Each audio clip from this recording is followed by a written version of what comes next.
कहानी की शुरुआत में हमें 8 साल के बच्चे पीटर को स्कूल में दिखाया जाता है, जो हमेशा अकेला रहता है। दरअसल पीटर का नेचर बहुत शाई है, इसीलिए उसका कोई दोस्त नहीं। स्कूल के बच्चे हमेशा उसे परेशान करते हैं, पर पीटर कभी किसी से कोई शिकायत नहीं करता।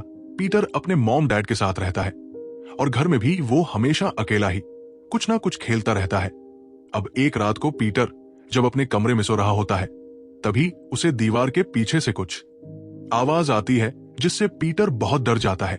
वो अपनी मॉम के कमरे में जाता है और उन्हें बताता है कि दीवार के पीछे से कुछ आवाज आ रही है। उसकी मॉम उसके साथ उसके कमरे में आती है और दीवार को चेक करती है, लेकिन उसे वहां पर किसी भी तरह की कोई हलचल सुनाई नहीं देती। वो अपने बेटे पीटर से कहती है कि तुम्हें डरने की कोई जरूरत नहीं है, यहाँ पर कुछ नहीं है। इसके बाद पीटर सो जाता है। अगले दिन जब पीटर स्कूल जाता है तो वहां पर एक नई टीचर आती है, जो कि एक सब्स्टिट्यूट टीचर है, यानी कि वह किसी टीचर के बदले यहाँ पर कुछ दिनों के लिए पढ़ाने के लिए आई है। वो देखती है कि पीटर बहुत ज्यादा अकेला है, वो किसी से बात नहीं करता, इसीलिए वह पीटर के साथ कनेक्ट हो जाती है। अब जब पीटर रात को अपने पेरेंट्स के साथ डिनर कर रहा होता है, तो वो उनसे कहता है कि 31 अक्टूबर को हैलोवीन की रात है और उस रात को दूसरे बच्चों की तरह ट्रिक एंड ट्रीटिंग करना चाहता है, जिसमें सभी बच्चे भेष बदलकर एक दूसरे के घर जाते हैं। पर उसकी मॉम साफ साफ मना कर देती है। दरअसल पीटर के मॉम डैड कभी अपने किसी भी नेबर से बात नहीं करते। इनका घर बहुत ज्यादा आइसोलेटेड होता है। पीटर के डैड कहते हैं कि बहुत सालों पहले जब तुम पैदा भी नहीं हुए थे, तो पास ही में रहने वाली एक लड़की हैलोवीन की रात को ट्रिक एंड ट्रीटिंग करने के लिए निकली थी, लेकिन अचानक से वो गायब हो गई। हम तुम्हें खोना नहीं चाहते, इसीलिए हम किसी तरह का रिस्क नहीं लेंगे। दरअसल पीटर के पेरेंट्स उसके लिए ओवर प्रोटेक्टिव है, जिस वजह से कहीं ना कहीं उसकी पर्सनालिटी वीक हो रही है और पीटर अपने कमरे में सोने के लिए आ जाता है। और आज रात को एक बार फिर से उसे दीवार के पीछे से हलचल सुनाई देती है और तभी दीवार के पीछे से कोई उसका नाम लेकर पुकारता है। पीटर इस आवाज को सुनकर वह डर जाता है। तभी वहां पर उसके डर आ जाते हैं। पीटर अपने डैड को बताता है कि दीवार के पीछे से किसी ने उसे आवाज लगाई। उसके डैड दीवार को चेक करते हैं, लेकिन वहां पर सब कुछ शांत होता है। उन्हें किसी तरह की कोई आवाज या हलचल सुनाई नहीं देती। वो पीटर से कहते हैं कि शायद यहां पर चूहे हैं। वो पीटर को समझा बुझाकर सुला देते हैं। अगले दिन पीटर के डैड दीवार के आसपास रेड्स को मारने की दवा डाल देते हैं और पीटर से कहते हैं कि अब तुम्हें किसी तरह की कोई आवाज सुनाई नहीं दे देगी। इसके बाद पीटर अपने स्कूल जाता है, जहां पर उसकी सब्स्टिट्यूट टीचर सब बच्चों को ड्राइंग बनाने के लिए कहती है। पीटर अपने कमरे का स्केच बनाता है, जिसमें वो लिखता है हेल्प मी। उसकी टीचर समझ जाती है कि कुछ ना कुछ गड़बड़ है, जिस वजह से पीटर परेशान है। इसीलिए उसकी टीचर उसके स्केच को लेकर उसके घर पर जाती है, लेकिन पीटर की मॉम को टीचर का घर पर आना बिल्कुल पसंद नहीं है। दरअसल पीटर के पेरेंट्स नहीं चाहते कि कोई भी उनके घर पर आए। हालांकि टीचर पीटर की मॉम को वो स्केच दिखाती है, जिसमें उसने लिखा होता है हेल्प मी, पर पीटर की मॉम उसे पूरी तरह से इग्नोर कर देती है और कहती है कि पीटर अपने आप ही चीजों को इमेजिन करता है।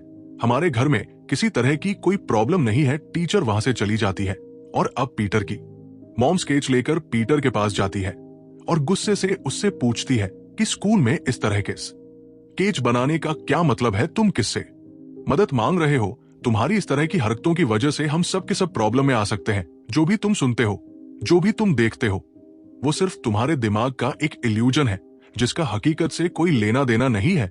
पीटर अपनी मॉम की बात का तो कोई जवाब नहीं देता, लेकिन वो अपने आप से ही कहता है कि मदद में नहीं, बल्कि वो लड़की मांग रही है जो दीवार के पीछे है, जिसकी आवाज को, आहट को मैंने सुना है।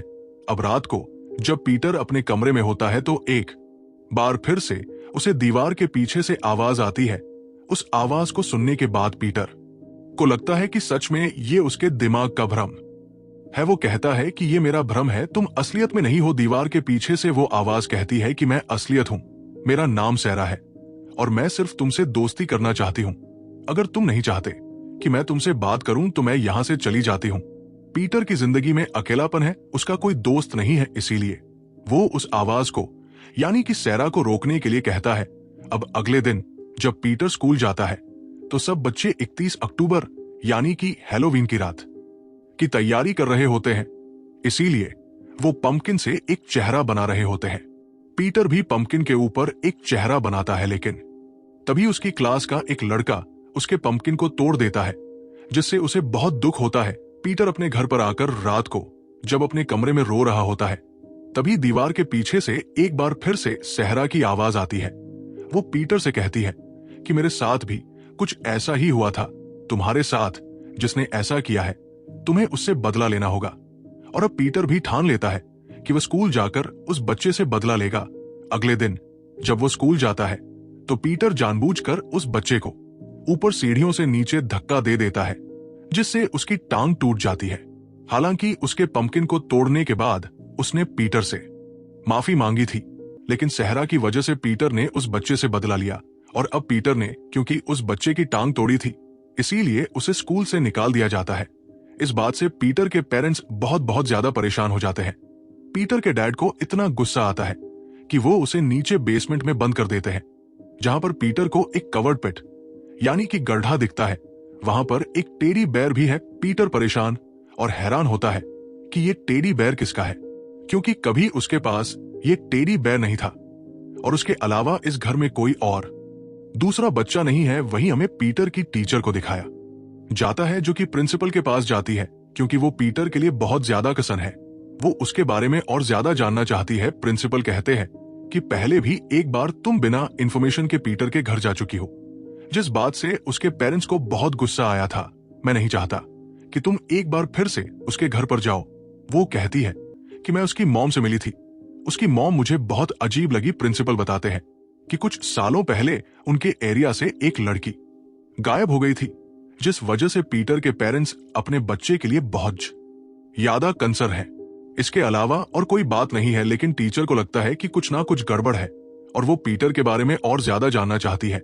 इसीलिए पीटर के टेस्ट को देने के बहाने वो पीटर के घर जाती है, जहां पर वो देखती है कि उसके डैड के हाथ में हैमर है, साथ ही उनके हाथ से खून निकल रहा है। पीटर उन्हें घर पर कहीं नहीं दिखता। पीटर के डैड कहते हैं कि मैं कुछ रिपेयरिंग का काम कर रहा था, इसलिए मेरे हाथ में चोट लग गई। यहां पर पीटर की मॉम भी होती है। पीटर की टीचर कहती है कि मैं पीटर के लिए बहुत ज्यादा कंसर्न हूं, जिस बात से पीटर की मॉम को गुस्सा जाता है। वो कहती है कि हम अपने बच्चे का ध्यान खुद रख सकते हैं, तुम्हें उसके बारे में ज्यादा सोचने की कोई जरूरत नहीं है। टीचर वहां से चली जाती है। अब रात को पीटर की मॉम पीटर को नीचे बेसमेंट से उसके कमरे में ले आती है। पीटर के पेरेंट्स जब उसके कमरे से चले जाते हैं तो पीटर वॉल के पास जाता है और वॉल को नॉक करता है। इसके बाद वॉल के पीछे से उसी लड़की सहरा की आवाज आती है, जो पीटर से कहती है कि मैं तुम्हारे लिए परेशान थी, तुम्हें अपने मॉम डैड से सावधान रहना होगा। जो तुम उन्हें समझते हो वो बिल्कुल वैसे नहीं है। और बातों ही बातों में वो पीटर को बताती है कि मैं तुम्हारी बड़ी बहन हूं। मॉम डैड ने मुझे यहाँ पर कई सालों पहले कैद कर दिया था। मैं तुम्हारे बड़े होने का इंतजार कर रही थी, ताकि जब तुम बड़े हो जाओ तो क्लॉक को हटाकर हिडन दरवाजे को खोल दो और मैं वहां से बाहर आ जाऊं। पीटर कहता है कि मैं तुम्हें देखना चाहता हूं। वो कहती है कि इतने सालों से कैद रहने के बाद मैं बहुत अजीब हो गई हूं।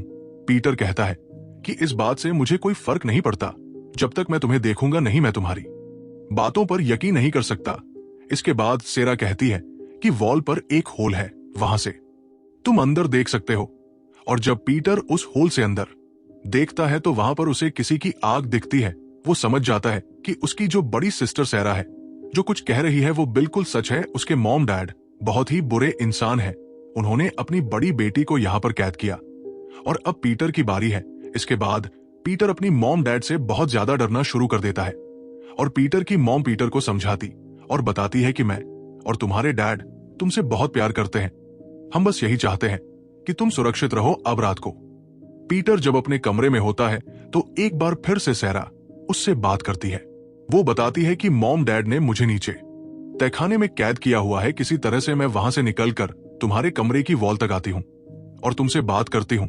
कुछ दिनों के बाद वो मारकर नीचे बेसमेंट में फेंक देंगे। पीटर कहता है कि ऐसा नहीं है, मॉम डैड मुझसे बहुत प्यार करते हैं। सेरा कहती है कि ये सच नहीं है। कुछ सालों पहले हैलोवीन की रात को एक लड़की जो कि हमारे पड़ोस में रहती थी, वो हमारे घर पर आई थी। मैंने उसे सब कुछ बता दिया, पर इससे पहले कि वो बाहर जाकर सब कुछ बताती, मॉम डैड ने उसे मारकर बाहर गार्डन में दफना दिया। अगर तुम्हें मेरी बातों पर यकीन नहीं है तो गार्डन में जाकर खोदकर तुम चेक कर सकते हो।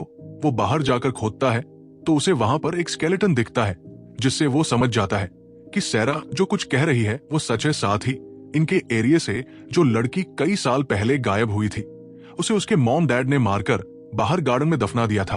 वो इतना ज्यादा डर चुका है कि अब वो घर से निकलना चाहता है। इसीलिए वो अपने टीचर को कॉल करता है, पर तभी वहां पर उसकी मॉम आ जाती है और अब उसकी मॉम उसे डांटते हैं कि तुम इस तरह से किसी को कॉल नहीं कर सकते। जिसके बाद वो उसके कमरे में जाती है, जहां पर वो वॉल पर एक होल को देखती है, जिस होल को देखकर वो डर जाती है। वो अपने बेटे पीटर से पूछती है, बताओ यहां से क्या किसी ने तुमसे कोई बात की थी? अगर बात की थी तो उसने तुमसे क्या कहा था? पीटर अपनी मॉम की बात का कोई जवाब नहीं देता, पर जाने से पहले पीटर की मॉम पीटर से कहती है कि अगर यहाँ पर कोई भी गड़बड़ हुई तो उसके जिम्मेदार तुम होंगे। दरअसल वो बहुत ज्यादा डरी हुई है। इसके बाद वो अपने हस्बैंड से बात करने के लिए जाती है। उसका हस्बैंड उसे समझाता है। वही रात को एक बार फिर से सैरा पीटर से बात करती है। वो कहती है कि आज मैंने मॉम डैड को बात करते हुए सुना, वो आज रात को हम दोनों को मारने वाले हैं। अगर तुम चाहते हो कि हम दोनों जिंदा रहे तो तुम्हें कुछ करना होगा। इसके बाद पीटर अपनी मॉम डैड के साथ डिनर करने के लिए जाता है, पर पीटर सिर्फ अपने मॉम डैड को खाना खाते हुए देख रहा होता है। साथ ही उसके डैड को एहसास होता है कि खाने का टेस्ट कुछ अलग है, और तभी वो देखते हैं कि पीटर कुछ नहीं खा रहा। वो समझ जाते हैं कि पीटर ने कुछ गड़बड़ की है। वो पूछते हैं कि तुमने खाने में क्या मिलाया? पीटर कहता है कि तुमने मेरी सिस्टर को कैद किया और अब तुम हम दोनों को मारने वाले हो, इसीलिए मैंने खाने में जहर मिला दिया था। इसके बाद वो क्लॉक को हटाने के लिए वहां से जाता है, जिसके पीछे वो दरवाजा है जहां से उसकी बड़ी सिस्टर बाहर आ सकती है। जहर की वजह से उसके डैड की मृत्यु हो जाती है। पीटर की मॉम चाकू लेकर उसका पीछा करती है, लेकिन पीटर उन्हें धक्का देकर गिरा देता है, जिसके बाद उनकी भी जहर की वजह से मृत्यु हो जाती है। और अब पीटर उस क्लॉक को हटाकर उस सीक्रेट दरवाजे को खोल देता है, और तभी अंदर से जोर जोर से हंसने की आवाज आती है, जो कि सहरा की है, जो कुछ वक्त पहले बहुत ही लाचारी से बात कर रही थी, और उसी ने पीटर को मॉम डैड के खाने में जहर मिलाने के लिए कहा था। पीटर उसकी आवाज सुनकर बहुत ज्यादा डर जाता है। उसे कहीं ना कहीं एहसास हो चुका है कि उसकी बड़ी सिस्टर ने उसे अपने जाल में फंसाया है। उसकी मॉम जो उसका चाकू लेकर पीछा कर रही थी, वो उसे मार निकली नहीं, बल्कि सहरा से बचाना चाहती थी। और अब पीटर अपनी सिस्टर की आवाज सुनकर अपने कमरे में आकर छुप जाता है। ठीक उसी वक्त हमें घर के बाहर पीटर के उस दोस्त को दिखाया जाता है, जिसे उसने ऊपर सीढ़ियों से धक्का दिया था, जिसका पैर टूट गया था। वो अपने कुछ साथियों के साथ पीटर से बदला लेने के लिए आया है, क्योंकि आज हैलोवीन की रात है। इसीलिए इन सब ने अपना हुलिया बदला होता है। पर जब ये घर के अंदर आते हैं तो सैरा एक एक करके इन सबको मार देती है। पीटर अपने कमरे में बेड के नीचे छुपा हुआ है। सैरा उसी बेड के ऊपर बैठ जाती है और पीटर को बताती है कि मैं डिफॉर्म पैदा हुई थी, इसीलिए मॉम डैड ने मुझे हमेशा छुपा कर रखा। वो मुझे बेसमेंट में जो पेट जो गड्ढा है उसके अंदर कैद किया करते थे। वहां पर जो टेडी बेयर है वो भी मेरा है। मैंने कभी बाहर की दुनिया को नहीं देखा। मैं मानती हूं कि मैं बहुत बदसूरत हूं, लेकिन मेरे साथ ये सुलूक नहीं करना चाहिए था। इसीलिए मैंने तुम्हारा इस्तेमाल करके मॉम डैड को मरवा दिया, और अब वो उसे उसी जगह कैद कर देती है जहां पर वो खुद सालों से कैद थी। वह हमें घर के बाहर दिखाया जाता है, जहां पर पीटर की टीचर आ चुकी है, क्योंकि उसे शक है कि पीटर के साथ कुछ ना कुछ गलत हो रहा है। जब वो घर के अंदर आती है तो वॉल के पीछे से जिस तरह से सैरा उसे आवाज लगाया करती थी, वो अपनी टीचर को आवाज लगाता है। उसकी टीचर वॉल को तोड़कर पीटर को बाहर निकाल लेती है, और तभी वहां पर सहरा आ जाती है, जो पीटर को यानी कि गड्ढे के अंदर डाल देती है। और अब वो टीचर को मारना चाहती है, लेकिन पीटर सहरा के बाल पकड़ लेता है और ऊपर आने लगता है, जिसके बाद वो टीचर की मदद से सहरा को उसी पिट के अंदर धक्का देकर उसे वहां पर कैद कर देता है। दरअसल उसकी बड़ी सिस्टर सहरा पीटर से हमेशा से नफरत करती थी, इसीलिए उसने उसका इस्तेमाल किया। वो कोई आम इंसान नहीं है, बल्कि उसके अंदर इविल पावर्स भी है। उसकी दिमागी हालत बिल्कुल ठीक नहीं है, और कई साल पहले हेलो इनकी रात को जो लड़की इनके घर पर आई थी, उसे पीटर के मॉम डैड ने नहीं बल्कि खुद सहरा ने मारा था। जिसके बाद से पीटर के मॉम डैड ने सहरा को हमेशा हमेशा के लिए नीचे कैद कर दिया।